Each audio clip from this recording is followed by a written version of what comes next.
ہم اپنے الفاظ کے اندر بیان کرتے ہیں تو حاضر ناظر کا لفظ جو ہے وہ بول دیا جاتا ہے۔ تو حاضر ناظر جو ہے یہ مفہوم کے اعتبار سے یہ اللہ تبارک و تعالیٰ کا خاصہ ہے، جبکہ ہمارے معاشرے کے اندر لوگ اس کا مفہوم لے کر نبی علیہ الصلوۃ والسلام کے اندر یہ صفت جو ہے وہ ثابت کرنے کی کوشش کرتے ہیں کہ آپ ہر جگہ پر موجود بھی ہیں اور آپ ہر چیز کو دیکھ بھی رہے ہیں۔ آئیے اب ہم اس نظریے کا تجزیہ کرتے ہیں اور دلائل کو پرکھتے ہیں کہ کس موقف کے حامی لوگوں کے دلائل جو ہیں وہ مضبوط ہیں۔ قرآن مجید کے دلائل سے آپ کے سامنے یہ بات تو واضح ہو گئی کہ اللہ تبارک و تعالیٰ ہر چیز کو دیکھنے والا ہے اور ہر جگہ پر موجود ہے، یہ اللہ تبارک و تعالیٰ کی صفت ہے، اور قرآن فرماتا ہے لیسا کمثلہ شیء، اللہ کی مثل کوئی بھی چیز نہیں ہے۔ تو ہم اپنے موقف کے دلائل آپ کے سامنے رکھتے ہیں، اور دو طرح کے وہ دلائل ہیں، ایک عمومی دلائل ہیں اور ایک خصوصی دلائل ہیں۔ عمومی دلائل کا مطلب یہ ہے کہ سابقہ انبیاء کے حوالے سے یہ دلائل آپ کے سامنے رکھے جائیں گے کہ وہ حاضر ناظر نہیں تھے، جس سے پتہ چلتا ہے کہ نبی حاضر ناظر نہیں ہوتا، نہ تو ہر جگہ پر موجود ہوتا ہے اور نہ ہی ہر چیز کو دیکھ رہا ہوتا ہے۔ اور خصوصی دلائل کا مطلب یہ ہے کہ خاص رسول اللہ صلی اللہ علیہ وسلم کے حوالے سے دلائل، کہ جس سے یہ بات معلوم ہوتی ہے کہ نبی علیہ الصلوۃ والسلام نہ تو ہر جگہ پر موجود ہوتے ہیں اور نہ ہی ہر چیز کو دیکھ رہے ہوتے ہیں، یعنی آپ حاضر ناظر نہیں۔ تو پہلے ہم عمومی دلائل کی طرف چلتے ہیں۔ ابراہیم علیہ الصلوۃ والسلام کا قرآن مجید کے اندر تذکرہ ملتا ہے۔ اللہ تعالیٰ فرماتے ہیں وَلَقَدْ جَاءَتْ رُسُلُنَا إِبْرَاهِيمَ بِالْبُشْرَىٰ قَالُوا سَلَامًا، ہمارے ایلچی، ہمارے فرشتے، ہمارے بھیجے ہوئے ابراہیم کے پاس خوشخبری لے کر آئے اور انہوں نے السلام علیکم کہا، قال سلام، ابراہیم علیہ الصلوۃ والسلام نے بھی سلام کہا۔ فما لبث ان جاء بعجل حنیذ، نہیں ٹھہرا وہ کہ وہ بنا ہوا بچڑا لے آیا۔ فلما رأى أيديهم لا تصل إليه، جب ابراہیم علیہ السلام نے دیکھا کہ ان کے ہاتھ جو ہے وہ بچڑے کی طرف نہیں بڑھ رہے، یعنی یہ کھانا نہیں کھا رہے، ناکرہم، ان کو اجنبی جانا، وأوجس منهم خیفہ، اور ان سے ڈر کو چھپایا۔ ابراہیم علیہ الصلوۃ والسلام کے دل کے اندر وہ انسان تھے، اور انسانی فطرت کے مطابق جو ہے وہ اجنبی لوگ جب ان سے کوئی خطرہ لاحق ہوتا ہے تو دل کے اندر جو ہے وہ پریشانی آتی ہے۔ تو اسی کے مطابق جو ہے ابراہیم علیہ الصلوۃ والسلام پریشان ہوئے، خوفزدہ ہوئے۔ قالوا لا تخف، فرشتوں نے کہا کہ تو نہ ڈر، ڈرنے کی کوئی ضرورت نہیں، انا ارسلنا الی قوم لوط، ہمیں قوم لوط کی طرف بھیجا گیا ہے، آپ پریشان نہ ہوں۔ پھر انہوں نے ابراہیم علیہ الصلوۃ والسلام کو حضرت اسحاق کے پیدا ہونے کی خوشخبری سنائی۔ یہاں سے یہ بات معلوم ہوتی ہے کہ ابراہیم علیہ الصلوۃ والسلام حاضر ناظر نہیں ہیں، نہ تو وہ ہر جگہ پر موجود ہے اور نہ ہی ہر چیز کو دیکھ رہے تھے۔ کیوں؟ اگر یہ خصوصیت ان کے اندر ہوتی تو وہ فرشتے جو انسانی شکل میں آئے تھے ان کو پتہ ہوتا کہ یہ تو میرے سامنے آسمان سے اترے ہیں، فلاں رستے سے جو ہے ہوتے ہوئے یہ میرے پاس آئے ہیں، اور یہ تو فرشتے ہیں، یہ تو انسان کے روپ میں ہے، میرے سامنے انہوں نے روپ بدلا ہے۔ ابراہیم علیہ الصلوۃ والسلام نے قطعاً ایسا نہیں سوچا۔ کیوں؟ کہ آپ کو نہیں پتہ چلا کہ یہ فرشتے ہیں؟ اگر آپ ہر جگہ پر موجود تھے، ہر چیز کو دیکھ رہے ہیں، تو آپ ان کو بھی دیکھتے، فرشتوں کو آسمانوں سے اترتے ہوئے، ان کو انسانی شکل بنتے ہوئے اور وہ ان کے پاس آتے ہوئے۔ پھر مزید یہ کہ وہ بنا ہوا بچڑا جو ہے وہ لے آئے ہیں ان کو کھانا کھلانے کے لیے، مہمان نوازی کرنی تھی انہوں نے، اور ان کو یہ بھی پتہ ہے کہ فرشتے کھانا نہیں کھاتے۔ اگر ان کو یہ پہلے پتہ ہوتا کہ یہ فرشتے ہیں، میرے سامنے یہ اترے ہیں، اگر ان کو یہ پتہ ہوتا کہ یہ فرشتے ہیں، ان کے سامنے اگر یہ آئے ہوتے، آپ ہر جگہ پر موجود ہیں، دیکھ رہے تھے ہر چیز کو، تو آپ ڈرے کیوں ان سے؟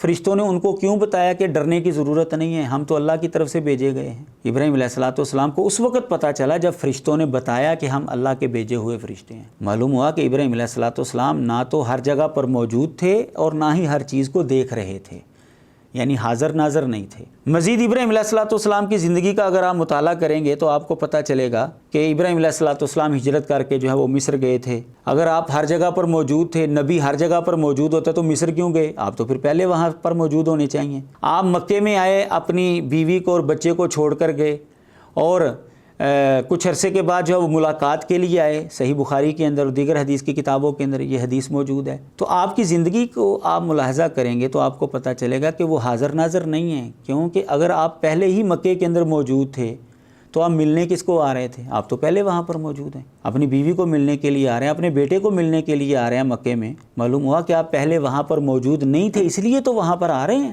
دوسری دلیل لوط علیہ الصلوۃ والسلام کی، یہی فرشتے ابراہیم علیہ الصلوۃ والسلام سے اٹھ کر جب حضرت لوط علیہ الصلوۃ والسلام کے پاس گئے ہیں تو وہ پریشان ہو گئے، کیونکہ ان کی قوم جو تھی وہ بدکار تھی، اور یہ خوبصورت لڑکوں کی شکل میں فرشتے جو ہیں ان کے پاس گئے تو وہ پریشان ہو گئے۔ قرآن مجید نے یہ نقشہ کھینچا ہے، وَلَمَّا جَاءَتْ رُسُلُنَا لُوطًا، جب ہمارے ایلچی لوط کے پاس آئے، سِیَّ بِهِمْ وَضَاقَ بِهِمْ ذَرْعًا، برا محسوس کیا انہوں نے اور ان کا دل جو ہے وہ تنگ ہو گیا، وَقَالَ هَذَا يَوْمٌ عَسِیبٌ، اور ان کا یہ بڑا شدید دن ہے، بڑا سخت دن ہے میرے اوپر، میرے مہمان ہیں اور یہ قوم جو ہے وہ تو غلط حرکت جو ہے وہ کرنے کی کوشش کرے گی، یہ تو بڑی پریشانی کا عالم ہے میرے لیے۔ اب اگر حضرت لوط علیہ السلام جو اللہ کے نبی اور پیغمبر تھے، حاضر ناظر تھے، تو ان کو پتہ ہوتا یہ تو آسمانوں سے فرشتے اترے ہیں، میرے سامنے اترے ہیں، یہ ابراہیم علیہ السلام کے پاس گئے، وہاں سے اٹھ کر آئیں، یہ تو فرشتے ہیں، پریشان کیوں ہوئے، گھبرا کیوں گئے وہ؟ حضرت لوط علیہ السلام کا گھبرانا، آپ کا پریشان ہونا اس بات کی بین دلیل ہے کہ آپ حاضر ناظر نہیں ہیں، نہ ہر جگہ پر موجود تھے اور نہ ہی ہر چیز کو دیکھ رہے تھے۔ حضرت یعقوب علیہ السلام کا قصہ سورہ یوسف کے اندر آپ پڑھ کر دیکھ لیں، اگر نبی حاضر ناظر ہوتا ہے تو یعقوب علیہ السلام کے پاس جب بھائی جو ہیں وہ سازش کر کے آئے تھے کہ یوسف کو جو ہے ہم نے وہ مار دینا ہے، تو وہ کیوں ان کے ساتھ بھیجتے؟ ان کو پتہ ہوتا کہ جب یہ سازش کر رہے تھے میں تو وہاں پر موجود تھا، میں تو ان کی باتیں سن رہا تھا، ان کو دیکھ رہا تھا۔ جب یوسف علیہ السلام کو کنویں کے اندر پھینکا اور وہ واپس آئے ان کی قمیض لے کر، جھوٹا خون لگا ہوا تھا اس کے اوپر، یعقوب علیہ السلام کیوں پریشان ہوئے؟ ان کو پتہ ہوتا یوسف جو ہے وہ تو کنویں کے اندر ہے، وہاں سے نکال کر لاتے ان کو۔ اسی طرح یوسف علیہ السلام مصر کے اندر چلے گئے ہیں، ان کی یاد کے اندر روتے رہے ہیں، اور حتیٰ کہ ان کی بینائی جو ہے وہ ختم ہو گئی ہیں۔ ان کا دوسرا بیٹا جب مصر کے اندر حضرت یوسف علیہ السلام نے اپنے پاس روک لیا تھا، پھر وہ پریشان ہو گئے۔ اس کا مطلب یہ ہے کہ حضرت یعقوب علیہ السلام بھی ہر جگہ پر نہ حاضر تھے اور نہ ہی ناظر تھے، نہ ہر جگہ پر موجود تھے اور نہ ہی ہر چیز کو دیکھ رہے تھے۔ معلوم ہوا کہ نبی نہ حاضر ہوتا ہے نہ ناظر ہوتا ہے۔ اسی طرح موسیٰ علیہ السلام کو آپ دیکھ لیجئے، موسیٰ علیہ السلام سے جب کسی نے سوال کیا کہ آپ سے بھی بڑا کوئی عالم ہے تو انہوں نے کہا کہ نہیں، تو اللہ تعالیٰ نے پھر موسیٰ علیہ السلام کو بتایا کہ تجھ سے بھی بڑا عالم ہے۔